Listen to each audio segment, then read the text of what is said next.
Você está na TV do Parlamento Gaúcho e esse é o Jornal Assembleia. Veja agora os destaques desta edição.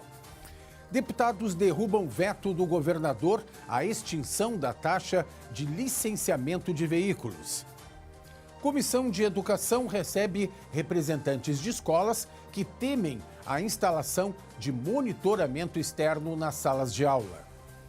Estagiários recebem treinamento sobre conteúdo do acervo do Memorial do Legislativo.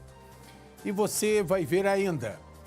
Caminhada pelo Centro Histórico de Porto Alegre relembra trajeto de personagem do livro Os Ratos.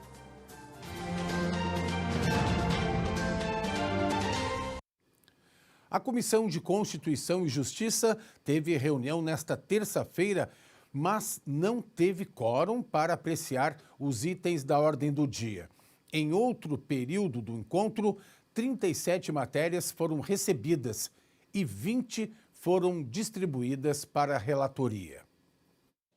Entre as matérias recebidas pela CCJ e que agora iniciam a tramitação no Legislativo, estão projetos relacionados à saúde, ao turismo e à geração de emprego. Uma das proposições institui a política estadual Vale Creche para entrevista de emprego. A iniciativa busca reduzir as barreiras enfrentadas por pais, mães e responsáveis por crianças na primeira infância durante a participação em processos seletivos. Na mesma área, também começaram a tramitar projetos que propõem a criação da política estadual Emprego Perto de Casa e de uma política de apoio ao empreendedorismo para trabalhadores em situação de desemprego. E na semana em que é celebrada a Semana Nacional da Pessoa com Deficiência, o tema também esteve entre as matérias distribuídas para a relatoria. Um dos projetos proíbe o uso da idade como critério para negar ou alterar o atendimento educacional de pessoas com deficiência. O objetivo é evitar a interrupção de vínculo pedagógico em razão da maioridade civil ou da idade adulta. Segundo o IBGE, mais de 14 milhões de brasileiros têm algum tipo de deficiência. Por fim, a pauta climática também recebeu atenção. Em meio às preocupações com a possibilidade de um super El Niño atingir o Rio Grande do Sul, a CCJ distribuiu um projeto que cria a política estadual de alerta inteligente para eventos climáticos extremos. A iniciativa busca fortalecer as ações preventivas de proteção à população diante da ocorrência de enchentes, deslizamentos de terra e outros desastres climáticos. Entre as medidas previstas estão sistemas integrados de alerta, como sirenes, mensagens de texto e notificações. Já na reunião da Comissão de Educação, foram recebidos convidados no período de assuntos gerais. No encontro, eles se manifestaram contrários à instalação de reconhecimento facial nas escolas. Durante o período de assuntos gerais da Comissão de Educação, representantes de 2 escolas estaduais participaram da reunião para relatar problemas relacionados à precarização da estrutura escolar e ao monitoramento externo de salas de aula. Estiveram presentes a vice-diretora da Escola Estadual de Ensino Fundamental Luciana de Abreu, Marlene Axelrud, e também o diretor da Escola Estadual de Educação Básica, Fernando Gomes, Edgar Quadros. Estamos presentes hoje para discutir a questão dessa proposta do governo, em relação ao controle, facial e biometria por parte do Estado. Primeiramente, foi nos informado que esse controle era para evitar agentes externos para dentro da escola. Semana passada, nós recebemos uma nova orientação para os professores e funcionários se cadastrarem e passarem os seus dados, tirarem foto e se cadastrarem nesse processo. O nosso questionamento é que tenha maior clareza em relação a esse processo, porque para nós é importante sim a questão da segurança, mas não deixa claro hoje, nessa questão da efetividade, como vai se proceder isso, como vai ser encaminhados os dados e as informações desses colegas, dentro desse sistema e qual sistema será. Então a gente quer uma clareza maior em relação a isso, visto que as escolas apresentam inúmeros problemas. A nossa escola, por exemplo, está há 3 anos numa obra que não termina, né? Está inacabada, sem banheiros, e respondendo processo pelo Ministério Público porque não temos banheiros, sendo que é uma responsabilidade do Estado garantir isso. A medida de implementar mecanismos de monitoramento dentro das salas de aula gerou questionamentos sobre os impactos para professores, estudantes e para a própria rotina escolar. É o que relatou Edson Garcia, vice-presidente do CEPER Sindicato, que também participou da reunião. O assunto das câmeras e da identificação é algo que muito interessa a nós do CEPER Sindicato, porque primamos pela segurança, primamos por um ambiente dentro da escola pública que seja um ambiente agradável a todos e todas, mas somos terminantemente contra ter câmeras dentro das salas de aula, porque isso fere principalmente a liberdade de cátedra de cada professor e professora e a liberdade do conhecimento, da construção coletiva do conhecimento. Fora isso, tem o projeto da identificação facial nas escolas. Este é um projeto que nós temos muitos pontos, conforme o parecer que já expedimos do nosso jurídico, que é quanto à manipulação dos dados, porque todas essas pessoas que serão identificadas, elas têm que cadastrar informações que nós tememos para onde elas irão.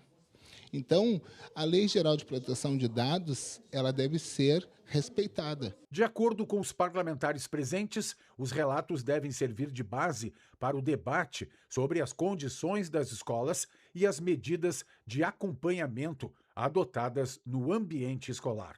Nós estamos querendo mais clareza e que realmente a gente possa, né, desenvolver esse trabalho para que realmente traga a maior segurança para os nossos alunos. Um projeto foi distribuído para a relatoria e um parecer favorável foi aprovado durante a reunião da Comissão de Segurança e Serviços Públicos na última quinta-feira. A Bárbara Scussel acompanhou. O projeto distribuído para a relatoria prevê a instalação de portais de detecção de metais nas escolas da rede pública. Segundo a justificativa, o objetivo é reforçar a segurança e inibir a entrada de arma de fogo nos estabelecimentos de ensino. A proposta relembra ainda o ataque ocorrido em março de 2019 na Escola Estadual Raul Brasil, em Suzano, no interior de São Paulo. Na ocasião, 7 pessoas foram mortas. Na ordem do dia, os deputados aprovaram por unanimidade parecer favorável ao projeto que assegura ao consumidor o direito à informação sobre a segurança dos vidros utilizados em imóveis, móveis, serviços, obras e outros produtos. A proposta foi apresentada após a morte de Denise de Oliveira, de 45 anos, em março de 2025. Ela caiu de uma altura de cerca de 10 metros depois que uma fachada de vidro de uma academia em Caxias do Sul cedeu após o impacto. Normas técnicas já estabelecem critérios para o uso de vidros de segurança. A proposta busca ampliar o acesso aos consumidores a essas informações e incentivar o cumprimento dos padrões de segurança. Um dos maiores símbolos da cultura do Rio Grande do Sul, o Teatro São Pedro, está fechado desde março de 2025. Mas durante visita guiada às obras do prédio, nesta terça-feira, foi feito o anúncio da data de reabertura, 26 de novembro. E para celebrar a data, haverá uma programação especial com espetáculos de música, dança e teatro. Há 1 ano e 5 meses fechado, o Teatro São Pedro passa por uma ampla reforma. Além da adequação ao plano de proteção contra incêndios, o local vai ter a instalação de um elevador, acessibilidade nos banheiros e ainda reformas na parte hidráulica e nas estruturas do prédio. Construído em 1833, o teatro passou por atrasos e interrupções. O prédio em estilo neoclássico só foi inaugurado em 27 de junho de 1858. Na década de 50, uma reforma alterou elementos internos do local. De 75 a 84, houve uma grande restauração, coordenada por Eva Sofer, que recuperou praticamente todo o edifício. Para além daquilo que fica à vista, né, que são as pinturas das fachadas, mas nós temos a reforma do teto, né, nós temos questões de acessibilidade que foram viabilizadas, né, elevador, os banheiros foram revitalizados, então é uma reforma muito ampla porque prepara esse nosso espaço para as futuras gerações. A visita técnica ao espaço cultural contou com a presença do governador Eduardo Leite. De acordo com o governador, a reforma e restauração estavam inicialmente previstas para levar 24 meses, mas, segundo Leite, estão adiantadas. Em 3 meses, todo esse espaço estará requalificado, com mais de 21 milhões de reais de investimentos na recuperação, na restauração, em toda a obra que também consiste num aspecto muito importante de preservação desse patrimônio histórico dos gaúchos, porque boa parte desse investimento tem relação com reduzir riscos de sinistros, né, por conta de trocas de materiais para aqueles que não sejam inflamáveis. Para o presidente da Fundação Teatro São Pedro, a principal preocupação com as reformas é a acessibilidade. Entre as obras em andamento, também há a instalação de uma rampa de acesso na lateral do prédio. A preocupação de toda essa obra é aumentar os recursos de acessibilidade que o teatro não tinha e passará a ter para todos, e algo mais fácil, né? E também de prevenção contra incêndios. O PPC já foi concedido, os bombeiros já visitaram a obra e já liberaram. E a nossa programação, como bem falou o governador, contempla diferentes linguagens. Para receber o público, haverá uma agenda comemorativa. No dia 26 de novembro, dia da reabertura do espaço, tem o concerto Horacina Corrêa Convida, com Ana Adi e Orquestra Jovem Teatro São Pedro. No dia 27, o espetáculo de dança contemporânea Como Água, do grupo Primeiro Ato. Em 28 de novembro, tem show de Adriana Calcanhoto. No dia 29, peça teatral Todas as Minhas Mortes, estrelada por Júlio Conte. E por fim, nos dias 4, 5 e 6 de dezembro, tem o musical Piaf, Eu Não Me Arrependo, com Laila Garran. Todas as informações sobre ingressos serão divulgadas em breve no site do Teatro São Pedro. E você vai ver depois do intervalo. Veto do governador do estado à extinção da taxa de licenciamento de veículos é derrubado em plenário. E você vai ver ainda. A Assembleia Legislativa presta homenagem a Dionélio Machado com caminhada literária pelo centro da capital gaúcha. Nós já voltamos.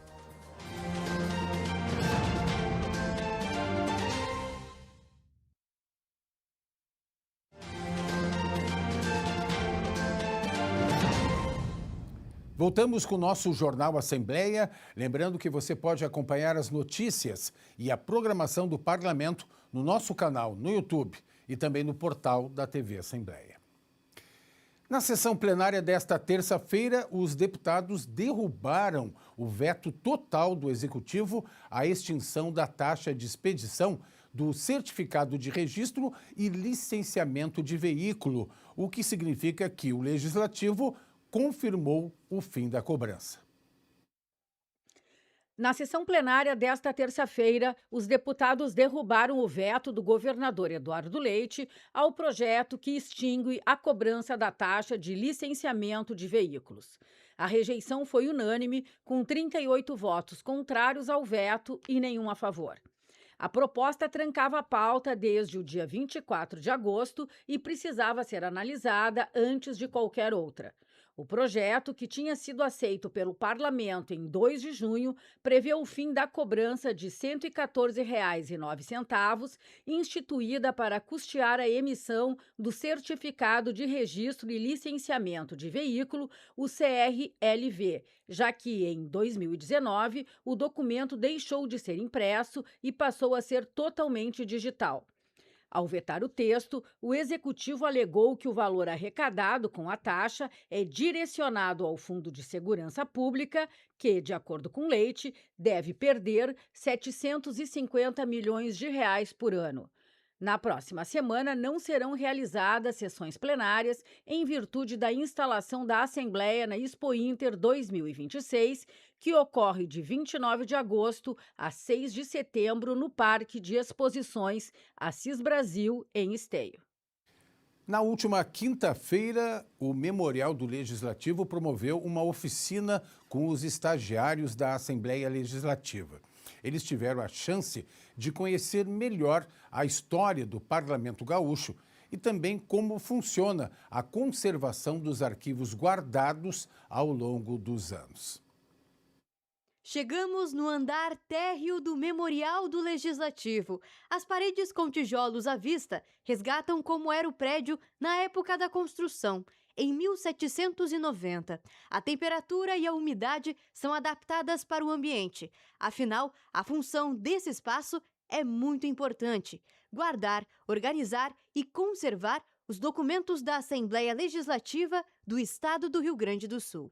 Nós temos atas, anais, nós temos fichas de deputados. Todo documento que ele recebe uma característica de guarda permanente, de histórico, ele vem para cá para ser conservado, para que as próximas gerações possam ter contato com a nossa história. Ele guarda a memória do parlamento. O acervo do memorial existe desde 2010. A dinâmica desta tarde foi uma proposta das estagiárias de arquivologia, que trabalham aqui.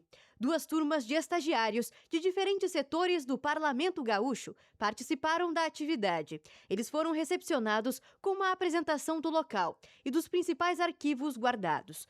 A Luísa e a Mariana explicaram que a ideia foi motivada pelo princípio da difusão, o mais básico da arquivologia, o de tornar público o serviço feito nesses espaços.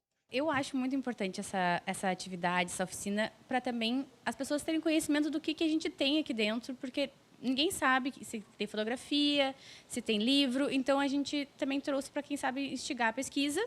Na mesa, pincéis, estiletes e lápis. A tarefa da Geórgia era colocar em ordem as fotos dos parlamentares. Mas a experiência de manusear arquivos, mesmo que réplicas, foi muito além disso. Eu já tinha ido no arquivo do Estado mesmo, com a minha faculdade semestre passado.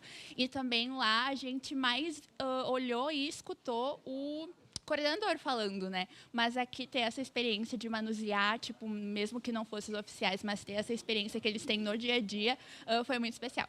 A conservação exige cuidados. Os estagiários foram convidados a usar máscaras e luvas. A máscara evita que cheguem gotículas de saliva nos arquivos. Também ajuda na saúde de quem manuseia os objetos. Usando a máscara, a pessoa evita de inalar poeira. Já as luvas impedem que a gordura e sujeira das mãos entrem em contato com os documentos. O João manuseou fichas de deputados que cumpriram mandatos em séculos passados. Foi uma atividade dinâmica bem legal com os colegas e foi legal para a gente sempre lembrar que a gente não conhece tudo da nossa história. Eu, por exemplo, sou estagiário aqui, estou aqui há algum tempinho já e eu não fazia ideia de que esse lugar existia do jeito que foi me apresentado hoje. Então, saí daqui com um livro, com bastante aprendizado e, enfim, muito encantado com tudo que eu consegui aprender aqui. E a escolha dos documentos não foi por acaso. As futuras arquivologistas Luísa e Mariana selecionaram materiais com potencial para motivar debates sobre a política gaúcha. 2 que a gente achou mais representativo, o Carlos Santos, que foi o primeiro deputado negro do século XX e o último presidente da casa, o último presidente dessa casa, bem interessante. O Dionélio Machado, que vai ser o nosso novo perfil parlamentar, e a Sueli Gomes, que também foi a primeira deputada mulher. A dinâmica encerrou com uma reflexão sobre a importância da preservação da memória coletiva e do papel do Poder Legislativo. O que a Assembleia fez pela população? Quem foram as pessoas que se destacaram, né? Quais as trajetórias foram importantes? Como a política e um parlamento, uma Assembleia Legislativa, como muda a vida das pessoas, como interfere na vida de todo mundo, né? Então, é importante a gente conhecer o passado para saber também como atuou esse poder durante o tempo, né? Enfim, um pouquinho de história para todo mundo. Nesta semana, a Assembleia Legislativa promove mais uma edição do Sarau do Solar. Na noite desta quarta-feira, o foyer do Teatro Dante Baroni recebe o espetáculo de Vinícius Bianchini e Caminhos do Som. O grupo é voltado para músicas do sul do país, mas mistura obras autorais, releituras criativas e improvisos, transitando entre diversos ritmos, desde a música nativista até o jazz e o choro. O show deve começar a partir das 7 horas da noite, com transmissão ao vivo aqui pela TV Assembleia. Literatura, Memória e Política marcaram o lançamento do projeto Perfil Parlamentar 2026. Neste ano, a Assembleia Legislativa presta homenagem ao escritor, médico e deputado constituinte Dionélio Machado. Para abrir as atividades, foi realizada uma caminhada literária pelas ruas do Centro Histórico de Porto Alegre, passando por locais citados no livro Os Ratos, uma das principais obras do homenageado. O percurso foi seguido por um colóquio sobre a vida e obra do autor na noite da última sexta-feira. A ação também integrou a Semana do Patrimônio Cultural da Assembleia Legislativa. Uma viagem no tempo na Porto Alegre da década de 30. Na obra Os Ratos, do escritor Dionélio Machado, as 192 páginas percorrem esquinas, prédios e praças da capital gaúcha. Depois de quase um século, muitos desses lugares descritos no livro continuam por aqui, num passeio onde a literatura e a cidade unem passado e presente. Locais como o Mercado Público e a antiga Prefeitura Municipal são descritos como pontos de encontro do personagem Nazianzeno Barbosa com o centro da cidade e o início de uma saga de angústia e busca por sobrevivência. Sentimentos que são uma marca das obras de Dionélio Machado. Hoje a gente está celebrando o aniversário do Dionélio Machado, o fim da Semana do Patrimônio Cultural, e a escolha do Dionélio foi porque ele foi um grande intelectual gaúcho, ele foi um humanista, ele revolucionou o tratamento de doenças mentais, ele foi um dos precursores da psicanálise, do romance urbano, ele começou com personagens periféricos e não ortodoxos, falou sobre as mazelas humanas. É no Largo Glênio Pérez que Nazianzeno começa uma verdadeira odisseia em busca de dinheiro para pagar uma dívida com um leiteiro. Ele tentou de tudo, buscou empréstimo, pediu para colegas e amigos, mas nada conseguiu. Como se desse um pulo, todo o seu interesse é o agora, explosivamente para esses 53 mil réis do leiteiro. O bonde ainda não parou e ele já está maltratando a porta de saída com pequenos pontapés impacientes. Atravessa a praça, não olha para os lados. Uma decisão anterior, mal definida e mal aceita, o conduz todavia para o mercado, para o café da esquina. Pouca gente, caras novas, é que é cedo, não contava com isso. Acho que Os Ratos é o livro que mais a gente vê Porto Alegre, né? O mercado público, o gasômetro, o Cais do Porto. Então vai ser muito legal a gente estar percorrendo esses locais de memória, esse patrimônio da nossa cidade, através da literatura, reencantando então nosso olhar para a cidade de Porto Alegre. E foi nesse reencanto que o público participou da segunda edição da Caminhada Literária de Nazianzeno. Nem mesmo o frio espantou quem estava com os olhos e ouvidos atentos aos trechos da leitura do romance. Uma oportunidade de também olhar para um outro ângulo da cidade. Como eu sou artista, eu comecei a olhar também para cima, né? Não só olhar para baixo, né? Começar a olhar para cima, olhar para os lados, né? E começar a tirar foto, né? E desenhar também, né? É um convite para conhecer Porto Alegre. Durante o percurso, além de revisitar a beleza arquitetônica do centro histórico, o público pôde reviver os sentimentos enfrentados pelo personagem Nazianzeno. Quando escreveu Os Ratos, Dionélio Machado abordou os desafios do dia a dia de um cidadão brasileiro pobre em 1935, quando o endividamento e o dinheiro curto afetavam a vida de muita gente. Este estudante de letras leu a obra 5 vezes. Para ele, Os Ratos mostra que todos nós temos um pouco de Nazianzeno Barbosa. O livro traz justamente essa certa, digamos, inquietação que a gente vê muito hoje, né? Enfim, das pessoas que não tem e não consegue, às vezes, uma inserção social, né, por conta, né, desse sistema da urbanização que ela provocou. E o Nazezeno Barbosa, ele vislumbra isso para a gente olhar para a nossa realidade também e ver, né, esses rumos da Porto Alegre se desenvolvendo. A escolha do nome para o projeto Perfil Parlamentar 2026 começou com esse quadro aqui, que está no Memorial da Assembleia Legislativa.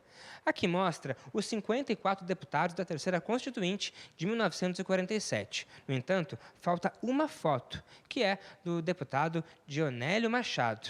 Vamos saber por quê? A gente sabe que o Dionélio Machado, assim como os deputados comunistas nessa candidatura, eles são cassados, eles atuam por mais ou menos 1 ano. Então, a partir dessa cassação, eles deixam de atuar, as vagas deles são deixadas de lado, né? E, no entanto, depois, eles são procurados para fornecer uma foto para esse memorial, né? E aí o Dionélio se nega a entregar uma foto porque ele acredita assim, olha, se não me quiseram como deputado, agora vocês me querem como efígie. Dionélio Machado era natural de Quaraí e morreu em Porto Alegre em 1985. Ao longo de sua trajetória, escreveu 12 livros. Foi preso e ficou cerca de 2 anos na cadeia durante o governo Getúlio Vargas. A literatura o acompanhou em boa parte da vida. Um dos romancistas mais cultuados no país, não é? Talvez fora do Rio Grande do Sul ele tenha mais fama do que aqui. Ele daria para dizer que ele é o romancista, talvez o predileto dos romancistas brasileiros. Sim, ele não era um escritor tão fácil de ler, no sentido de que ele não te dá cenas limpas, ensolaradas.